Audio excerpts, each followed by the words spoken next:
Welcome to the Pathkind L&D's initiative Bit Size Knowledge Makes a Life Easy। आज इस video में हम discuss करेंगे पॉलीमरेज चेन रिएक्शन यानी पीसीआर। ये दो शब्दों से मिलकर बना है।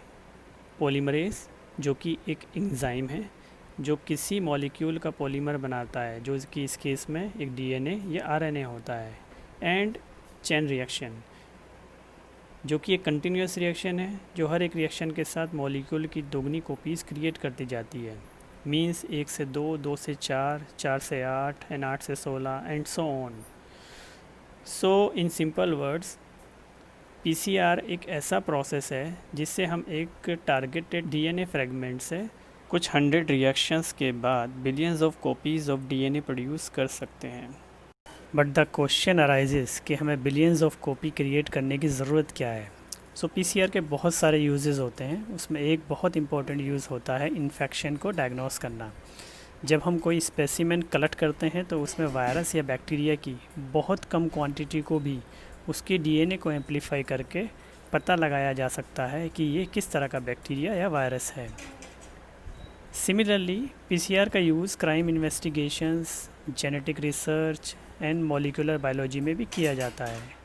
मॉलिक्यूलर डिपार्टमेंट में यूज़ होने वाले instruments like cobas TaqMan, GeneXpert and RT PCR इसी मेथड पर काम करने वाले प्लेटफॉर्म हैं। जैसा आप जानते हैं, हर एक लिविंग सेल में एक जेनेटिक मटेरियल होता है जो कि एक जनरेशन से दूसरी जनरेशन को जेनेटिक इन्फॉर्मेशन को पास ऑन करता है। ये दो तरह का हो सकता है, डीएनए और आरएनए।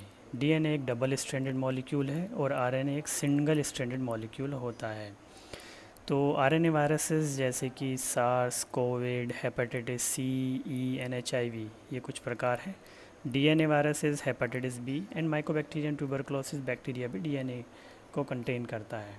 पीसीआर से डीएनए को डिटेक्ट किया जा सकता है, जबकि आरएनए को डिटेक्ट करने के लिए उसको पहले डीएनए में कन्वर्ट किया जाता है।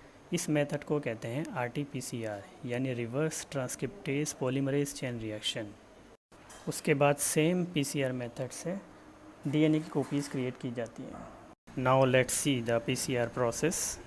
कलेक्टेड सैंपल को केमिकल से ट्रीट करते हैं ताकि प्रोटीन, फैट एक्सेट्रा को रिमूव किया जा सके और डीएनए आरएनए को एक्सट्रैक्ट किया जा सके। अब इस सैंपल को पीसीआर मशीन में ट्रांसफ़र किया जाता है। इस मशीन को थर्मासाइक्लर भी कहते हैं। इस मशीन में कुछ ट्यूब्स होती हैं जिसमें कुछ केमिकल ऐड किए जाते हैं। पीसीआर रिएक्शन के की इंग्रेडिएंट्स होते हैं DNA template, primers, nucleotides and Taq polymerase enzyme. Thermal cycler machine में ये मिक्सचर 3 प्रोसेसेस से गुजरता है।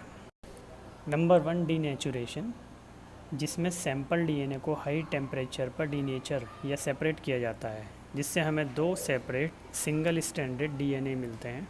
Number 2, annealing, means cooling down from high temperature to lower temperature. इस स्टेज पर प्राइमर्स सिंगल स्ट्रैंडेड डीएनए पर सिक्वेंशियली बाइंड होना शुरू हो जाते हैं। नंबर 3, एक्सटेंशन, जिसमें कि Taq polymerase enzyme available nucleotide से मिलकर एक नया सीक्वेंस ऑफ डीएनए स्ट्रैंड्स तैयार कर देता है।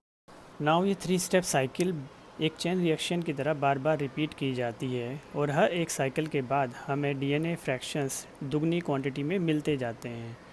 इस तरह कुछ 100 ऑफ रिएक्शंस के बाद हमें billion of copies of DNA fragments received हो जाते हैं। एक नॉर्मल पीसीआर रिएक्शन में हम 20 से 30 साइकिल रन करते हैं और इसमें लगभग 2 से 4 घंटे का समय लगता है, जिससे कि एक सिंगल डीएनए स्ट्रैंड से billion of copies of DNA strand create किए जा सकते हैं। अब इस प्रोड्यूस होने वाले डीएनए को जेल इलेक्ट्रोफोरेसिस मेथड से एक रियल टाइम कंप्यूटर द्वारा मॉनिटर किया जाता है, इसीलिए इसको रियल टाइम पीसीआर भी कहते हैं। जैसे ही अमाउंट एक सर्टेन लेवल से अबव जाता है, ये वायरस की प्रेजेंस को प्रूव कर देता है। पैथोलॉजिस्ट ये भी काउंट करते हैं डीएनए ये अमाउंट प्रोड्यूस होने में कितने साइकिल्स का यूज़ हुआ है, जिससे कि इन्फेक्शन की सीवियरिटी का पता लगाया जा सके। जितनी कम साइकिल्स होंगी उतना ही सीवियर इन्फेक्शन होगा।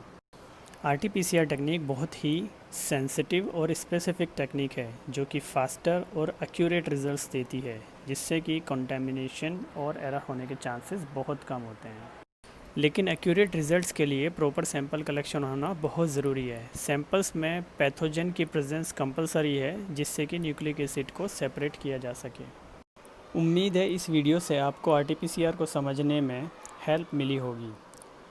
आप अपने फीडबैक और क्वेरीज़ नीचे कमेंट बॉक्स में डाल सकते हैं। सो अभी के लिए thank you and good bye.